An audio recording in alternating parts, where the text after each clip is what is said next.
Hello, and greetings from Cologne, Germany, where we're wrapping up 2 intense weeks that began a few dozen kilometers north of us in the former German capital of Bonn, where climate negotiators have begun the process of activating the Paris Agreement. We used this as an opportunity to release our annual survey of the voluntary carbon markets, which takes stock of what individuals, corporations, and governments have been doing to offset their greenhouse gas emissions until the Paris Agreement takes effect, which could happen as early as next year.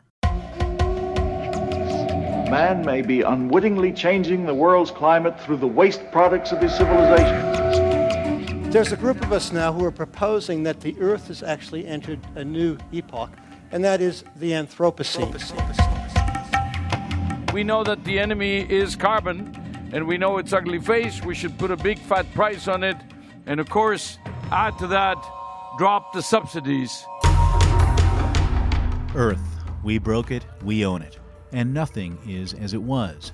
Not the trees, not the seas, not the forests, farms, or fields, and not the global economy that depends on all of these. But we can restore it, make it better than it is, more resilient, more sustainable. But how? Technology? Geoengineering? Are we doomed to live on a bionic planet? Or is nature itself the answer? That's the question we explore each week on Bionic Planet, a new podcast of the Anthropocene, the modern epoch defined by man's impact on Earth. Today, our focus is voluntary carbon markets. Green-minded companies use them to reduce their carbon footprints by offsetting those greenhouse gas emissions that they aren't able to eliminate by, say, retooling their factories or switching to renewable energy. Individuals use them as well, often to offset their travel emissions, as do governments. New research from Ecosystem Marketplace shows that these 3 groups used voluntary carbon markets to reduce emissions by about 84 million tons of carbon dioxide last year alone. But the real story isn't the volume, which is still too small to change the world, but rather how those offsets are used in ever more complex and effective emission reduction strategies.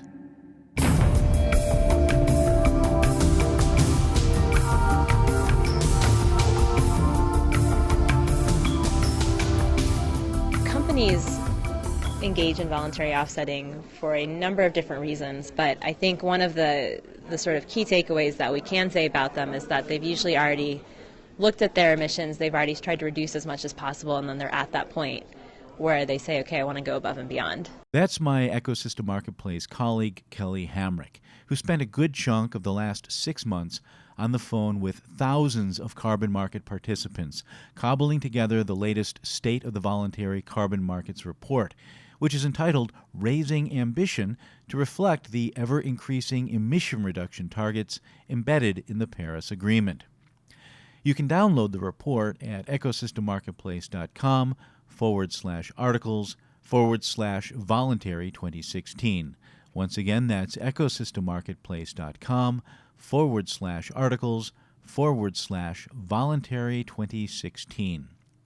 Voluntary carbon markets provide a way for companies to reduce their overall emissions by, say, saving endangered forests or planting trees or financing the construction of wind farms. They're not to be confused with compliance markets, which are imposed under a cap-and-trade regime like the one in California. If you heard our 2 earlier episodes focused on the need to create a price on carbon, you know that the goal of such a price is to force companies to reduce the amount of greenhouse gases that they pump into the atmosphere. Voluntary markets are different. They're not so much an incentive as they are an enabling mechanism, because companies and individuals that use them aren't doing so to comply with the law, but to do the right thing. In fact, our research shows that companies that buy offsets are usually also the ones that have already done the most to reduce their emissions internally, and they're using offsets to get to zero net emissions, or at least try to. Offsetting, in other words, is almost never a standalone strategy, but rather one component in a larger, more involved emission reduction approach. I had a brief chat with Kelly right after she posted the report and asked her how voluntary offsets usually fit into a company's emission reduction program. You know, you could have a huge multinational corporation that, is looking at what its suppliers are doing in different countries around the world, and maybe they're supporting carbon offset projects that are directly related to their supply chain. So, for example, I think Coop, which is a national grocer in Switzerland, they purchase offsets from these projects that are agricultural projects that, these agricultural farms are reducing offsets through these projects, but then they're also shipping their asparagus or their flowers or their produce back to Switzerland. So it's a very sort of intrinsic, innate connection. And then for other companies, it's more that maybe they don't need that supply chain aspect, but they like a specific aspect of a project. It's a very personal thing for some of them. It could be that they really like where it's located. It could be that they really like that it's working with indigenous people, or that it's working to also protect habitat for endangered species. Ideally, companies would eliminate emissions rather than try to offset them. And that the better companies, which unfortunately are the minority of all companies, have already done that or tried to. And some are even going beyond their own factory walls. Can you elaborate on that? It's a lot of jargon, but essentially there's what is called 3 different scopes for emissions. And so if you're a company, then you want to look at your scopes 1, 2, and 3. And scope 1 and scope 2 are basically all of your direct emissions and like the electricity that you use, all of that. And scope 3 is sort of everything else down the supply chain. So it could also include flights. So really, for a company, if you really want to address climate change, let's say you're a really small mom and pop grocery store, it could be that maybe you try and turn off the lights more, you try and get LED bulbs, you really do a lot of stuff within your own sort of physical building. But then there comes a point where maybe you're buying products and those products are being shipped halfway around the world. You can't actually address that by yourself. And so that's when you have these emissions that you can't really reduce. So then you invest in an offset project, which is going to reduce emissions sort of on behalf of that. I think if you look at Natura, which is, a giant Brazilian cosmetics company, they purchased offsets from the Suruí tribe a while back, and that was in part because I think they wanted to support local projects in Brazil, but also because, a lot of new products that go on to be used in the cosmetic industry come from the Amazon. And so in a way, it's an investment in the future that they want to be able to make sure that maybe these products that might disappear through deforestation are still going to exist. A lot of people today talked about insetting. What is that? What's insetting, and what's the difference between insetting and offsetting? So basically, insetting is sort of like the example I gave about Coop, purchasing offsets from one of its suppliers who maybe provides them with flowers. So the idea with insetting is that you're reducing emissions further downstream in your supply chain. The difference between insetting and offsetting is that offsetting, you're actually buying offsets, which are sort of a discrete environmental unit, and you're paying money for them, and you have like a certificate, and it's all recorded. The thing with insetting is that it's a bit more informal, I think, because essentially, if you're trying to reduce emissions downstream in the supply chain, you don't necessarily want to go through all of the same hoops and hurdles and contracts that you would for offsetting, which is actually, I think, it's a really interesting thing that I would love for us to actually look into more, but data-wise, we don't have that data because it's not something people report to us because it's not a third-party transaction. So it's this really sort of, I think, up-and-coming field, but it's really hard to tell what the extent is because we don't have a way of actually trying to empirically catch that.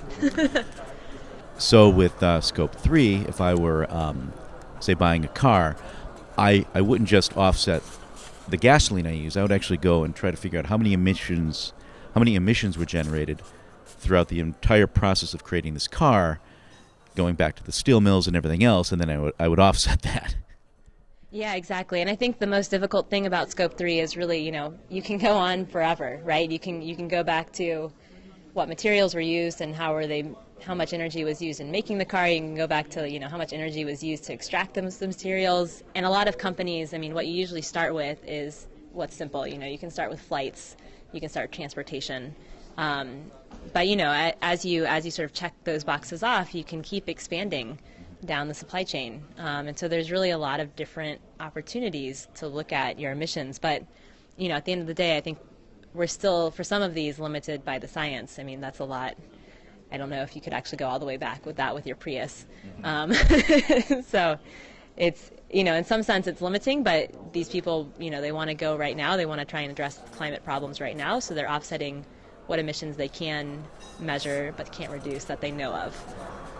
Now, you said you track transactions, so offsets bought and sold, but you don't track offsets created, and you described a fairly complicated life cycle of an emission reduction. I'm wondering if you could just summarize that for us. Essentially, when you first have an offset and it's first issued, that's when it's been verified. Someone, or usually multiple people, have gone through to say this emissions reduction has actually occurred, and we have put our seal of approval on it. And who are these people?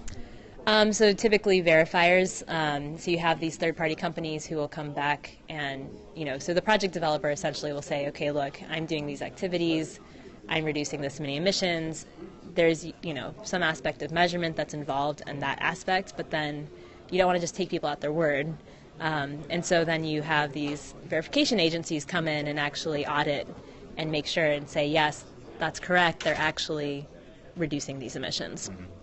And so then after all of that whole process occurs, which sometimes, that can take years sometimes, and once you go through all of that, then you finally can issue an offset, which is essentially, this tradable, exchangeable unit that represents one emissions reduction. And so at that point, then a project developer or someone else can sell the offset to another person. And so that's what we track, are these transactions, which are really, they're really more of a measure of market health. Because what can actually happen is you can have a project developer maybe sell it to a company who collects a lot of offsets, who then goes around and sells those offsets that they've bought onto what we would call the end buyer, which is the company that actually plans to use that offset. And then when that actually happens at that end of the chain, an offset should be retired. And that means that essentially whoever the end buyer is, they take that offset, they permanently put it away.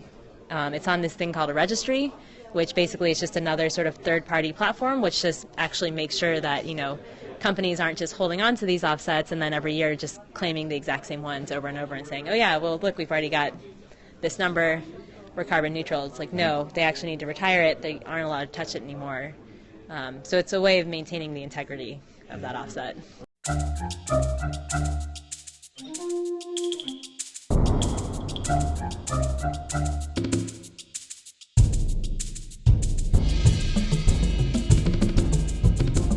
So, who are the buyers? Ultimately, they're companies that want to reduce their greenhouse gas emissions, but sometimes they're brokers as well, and they can also be a new breed of consultancy that helps manage emission reductions. Let's meet some now.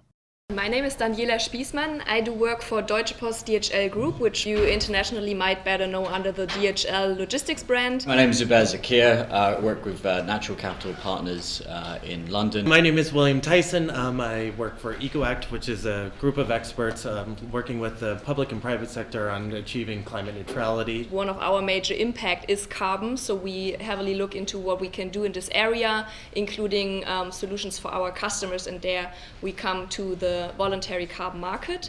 We have been working for the last couple of decades with private businesses around the world, managing their environmental footprints through the use of environmental instruments. Of course, the first thing that we go to is the average price, and we were like, oh no, $3.3. But yeah, I think you guys did a really good job. Did you hear what he said about price? If you heard our episodes on the need for a price on carbon, you know that $3.3 is nowhere near the social cost of carbon, or the cost of damages that carbon dioxide causes once it's in the atmosphere. Now, I know what I said before about voluntary carbon offsets being an enabling mechanism more than an incentive, and that's true. But one way they enable companies to reduce is to create an internal price on carbon. That's a price that companies can use to push greenhouse gas emissions into the corporate consciousness. That just doesn't happen at $3.3 per ton. So lots of companies buy low externally and then sell high internally. But that leaves another problem. Most emission reduction projects simply aren't viable at $3.3 per ton. Now, there are plenty of reasons the price is so low.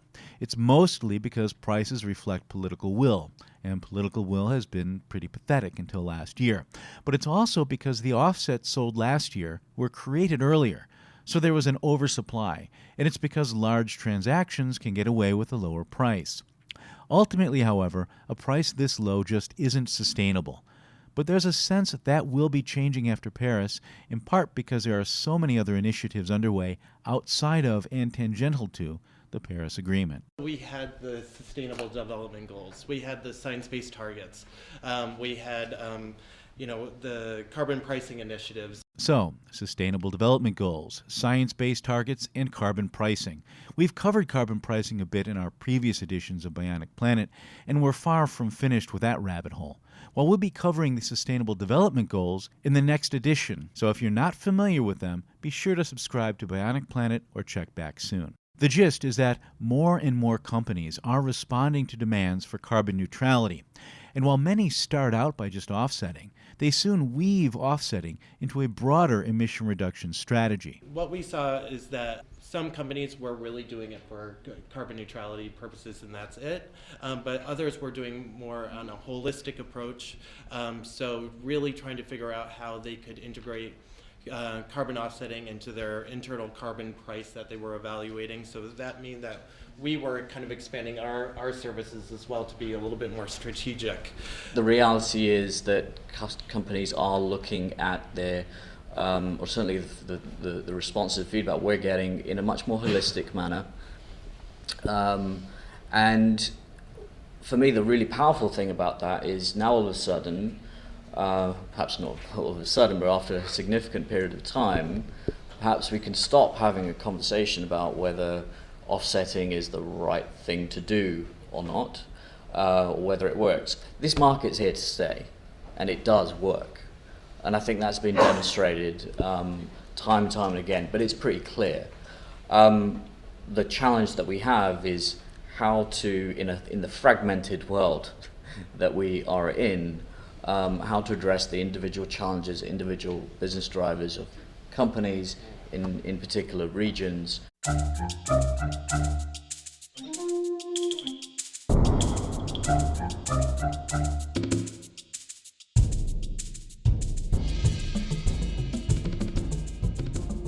It's a theme that emerged over and over again at Carbon Expo, but one often lost on most observers and the media.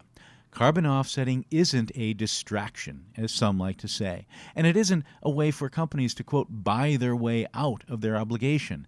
Instead, it's a tool that helps get companies and customers and suppliers all pointing in the same direction, as Daniela Spiesmann of DHL makes clear. We started with offsetting, but purely on the voluntary base, not market, but voluntary base, because we came up with a product for our customers. So we realized already around 2005, 2006 that this might be interesting to look into, even though the customer demand was not super high. So that was like pre-Copenhagen, the public discussion was not really yet started, but we said, oh, let's test that, that might be interesting.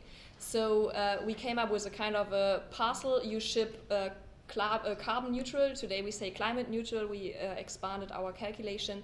And we tested that with some customers, and in 2006 was actually the first year where we offered that as a verified service to our customers starting in Germany and some Scandinavian countries.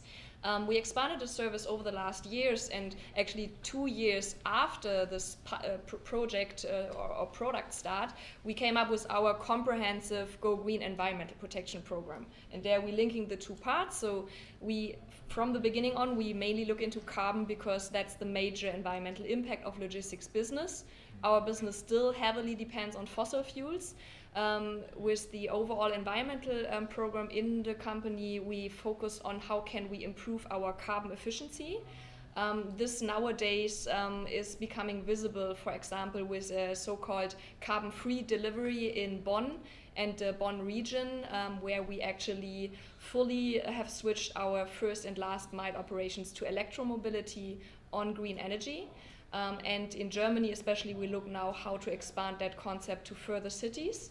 and also through our express operations globally, there's quite some more potential in that. DHL's Go Green initiative is worthy of an entire program, and if I have the bandwidth to deliver, I will, because it involves a complete restructuring of the company's transport system, but one that uses carbon offsetting to drive awareness.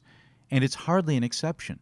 Companies like Unilever, Marks & Spencer, Microsoft, and General Motors have all used voluntary carbon markets to drive down emissions and raise awareness at the same time. For our customers, and that's where, for me, it's very interesting also to look into the report, the quality is important, and it's important to us to offer them a service which is credible, and this comes with two things. So the one is we more or less from the beginning on linked our offsetting service for customers to the activities we run in the group. So we tell you as a customer, you can do offsetting today, you ship your stuff climate neutrally with us around the world, but we also work on reducing those emissions and becoming more and more efficient. And we realize no matter what customer you talk to, this is really helping you to get properly positioned and show that it's not only something you do on top, but it's really integrated into your overall environmental approach.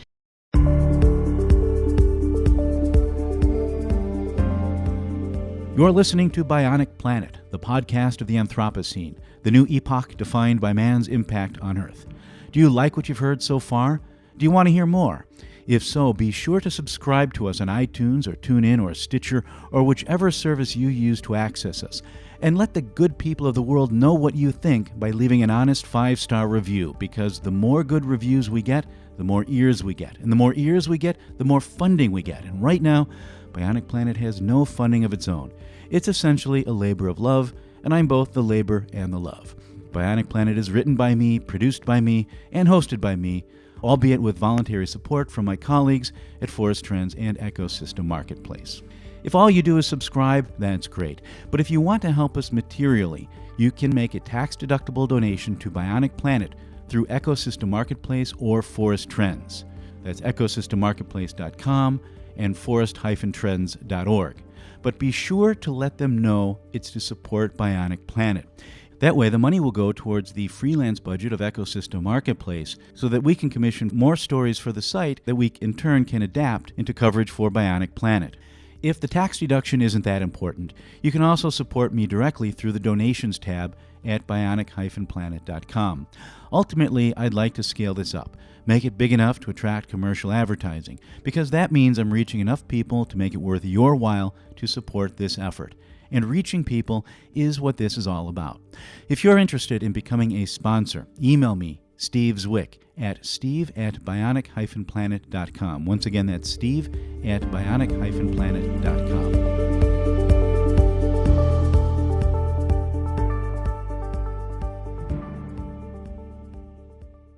That wraps up today's show, and be sure to follow our coverage of the Bonn talks at ecosystemmarketplace.com/articles/Bonn 2016. Also, to download your copy of the State of the Voluntary Carbon Markets, visit ecosystemmarketplace.com/articles/voluntary 2016. Be sure to check back either next week or the week after for our next installment of Bionic Planet, which will examine in more detail the interplay between carbon markets and the United Nations Sustainable Development Goals. I'll be posting new episodes as quickly as I can, and hopefully by the end of summer, we'll be posting these weekly. Until next time, I'm your host, Steve Zwick. Thanks for listening.